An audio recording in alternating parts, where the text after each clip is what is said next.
నమస్కారం. ఇప్పటివరకు మనము ఆంధ్ర రాష్ట్రంలో ఎంతమంది మినిస్టర్లు గెలుస్తున్నారు? ఎంతమంది మినిస్టర్లుగా చేసినటువంటి వారు వైఎస్ఆర్‌సీపీ పార్టీ తరపు నుంచి ఓడిపోతున్నారు అనే అంశం తెలుసుకునే ప్రయత్నం చేశాం.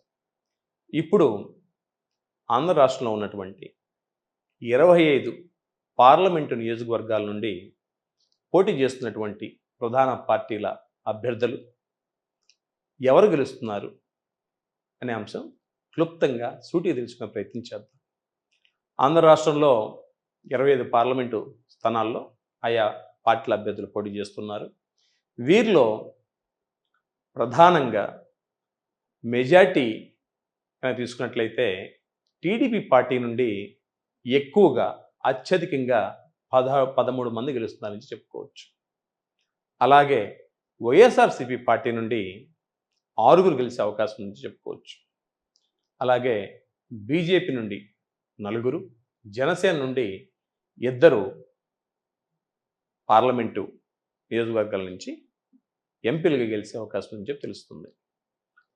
ఆయా నియోజకవర్గాలు ఎవరు, ఆయా నియోజకవర్గాలు ఏంటి, వాటిలో గెలిచే అభ్యర్థులు ఎవరు అనే అంశం తెలుసుకునే ప్రయత్నం చేసినట్లయితే, ముందుగా కాకినాడలో జనసేన పార్టీ నుండి ఉదయ్ శ్రీనివాస్ గారు గెలుస్తున్నారు. అలాగే మచిలీపట్నం నుండి జనసేన పార్టీ నుండి బాలశౌరి గారు గెలుస్తున్నారు. ఆంధ్ర రాష్ట్రం మొత్తం మీద జనసేన గెలుస్తున్నటువంటి 2 ప్రధానమైనటువంటి పార్లమెంట్ స్థానాలు కనుక తీసుకున్నట్లయితే అవి ఒకటి కాకినాడ, 2 మచిలీపట్నం అని చెప్పి ఘంటాపథంగా మనం చెప్పుకోవచ్చు. అలాగే రాష్ట్రంలో బీజేపీ పార్టీ గెలిచే స్థానాలు కనుక తీసుకున్నట్లయితే రాజంపేట నుండి నల్లారి కిరణ్ కుమార్ రెడ్డి గారు, వీరు గతంలో మంత్రిగా ఉమ్మడి ఆంధ్ర రాష్ట్రానికి మంత్రిగా చేయడం కూడా జరిగింది. అలాగే వైఎస్ రాజశేఖర రెడ్డి గారి క్యాబినెట్లో స్పీకర్గా కూడా చేయడం జరిగింది. వీరు ప్రస్తుతం బీజేపీ పార్టీ తరఫు నుంచి ఎంపీగా పోటీ చేస్తున్నారు. వీరు రాజంపేట నియోజకవర్గం నుంచి పోటీ చేస్తున్నారు.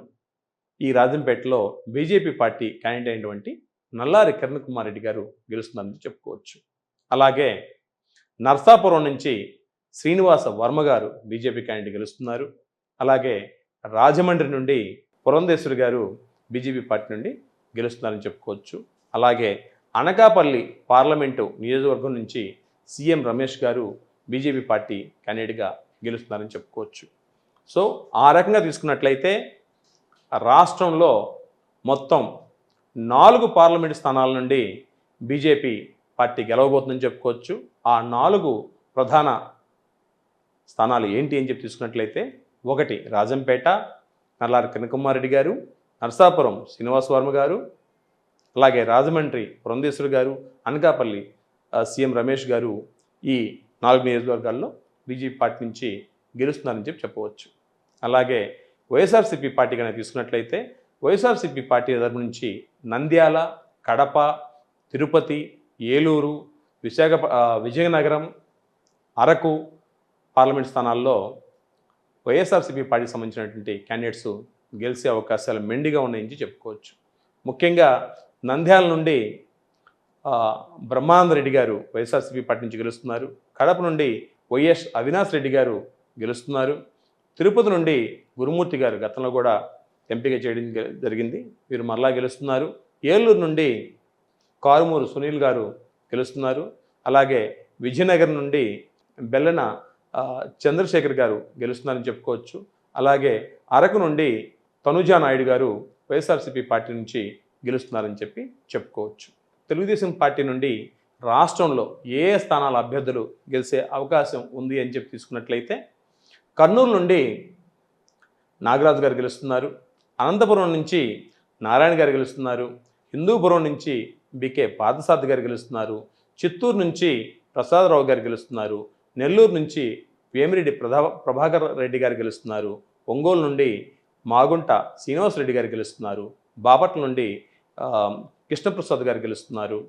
అలాగే నరసరావుపేట పార్లమెంట్ నియోజకవర్గం నుంచి లావు కృష్ణదేవరాయలు గారు గెలుస్తున్నారు. అలాగే గుంటూరు నుండి పెమ్మసాని చంద్రశేఖర్ గారు గెలుస్తున్నారు. వీరు ఫారిన్ నుంచి వచ్చారు, డాక్టర్గా చేశారు, అలాగే మంచి విద్యావేత్త అని చెప్పిన్నాను. ఆయన వాక్పటిమ గమనించాను. వీరి జాతకాన్ని చూసినప్పుడు చాలా అద్భుతంగా అనిపించింది ఒక విద్యావేత్తగా. సో వీరు గుంటూరు నుండి టీడీపీ పార్టీ అభ్యర్థిగా గెలుస్తున్నారని చెప్పుకోవచ్చు. అలాగే విజయవాడ నుండి కేసినేని చిన్ని గారు గెలుస్తున్నారు టీడీపీ పార్టీ అభ్యర్థిగా. అమలాపురం నుండి టీడీపీ పార్టీ అభ్యర్థి అయినటువంటి గంటి హరీష్ గారు గెలుస్తున్నారు. అలాగే వైజాగ్ నుండి శ్రీభరత్ గారు, వీరు బాలకృష్ణ గారి అల్లుడు అనుకుంటాను, వీరు కూడా టీడీపీ పార్టీ నుంచి గెలుస్తున్నారు.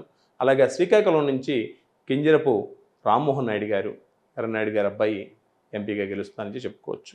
సో ఆ రకంగా తీసుకున్నట్లయితే ఆ రాష్ట్రంలో టీడీపీ గెలిచేటువంటి 13 స్థానాలు ఏమిటి అనే అంశంగా తీసుకున్నట్లయితే 1 కర్నూలు, అనంతపురం, హిందూపురం, చిత్తూరు, నెల్లూరు, ఒంగోలు, బాపట్ల, నర్సరావుపేట, గుంటూరు, విజయవాడ, అమలాపురం, వైజాగ్, శ్రీకాకుళం పార్లమెంట్ స్థానాలుగా మనం చెప్పుకోవచ్చు. సో మొత్తం మీద తీసుకున్నట్లయితే 2024లో జరిగేటువంటి ఎన్నికల ఫలితాలు ఏ విధంగా ఉంటున్నాయంటే, పార్లమెంట్ ఎన్నికల్లో ముఖ్యంగా పార్లమెంట్ స్థానాలు కనుక తీసుకున్నట్లయితే ఈ పార్లమెంట్ స్థానాల్లో రాష్ట్రంలో అత్యధికంగా టీడీపీ పార్టీ 13 పార్లమెంట్ స్థానాలని కైవసం చేసుకుంటే వైఎస్ఆర్సీపీ 6 స్థానాలని పొందబోతుంది. అలాగే బీజేపీ 4, జనసేన పార్టీ 2 పార్లమెంట్ స్థానాల్లో గెలుస్తుందని చెప్పుకోవచ్చు. ధన్యవాదాలు.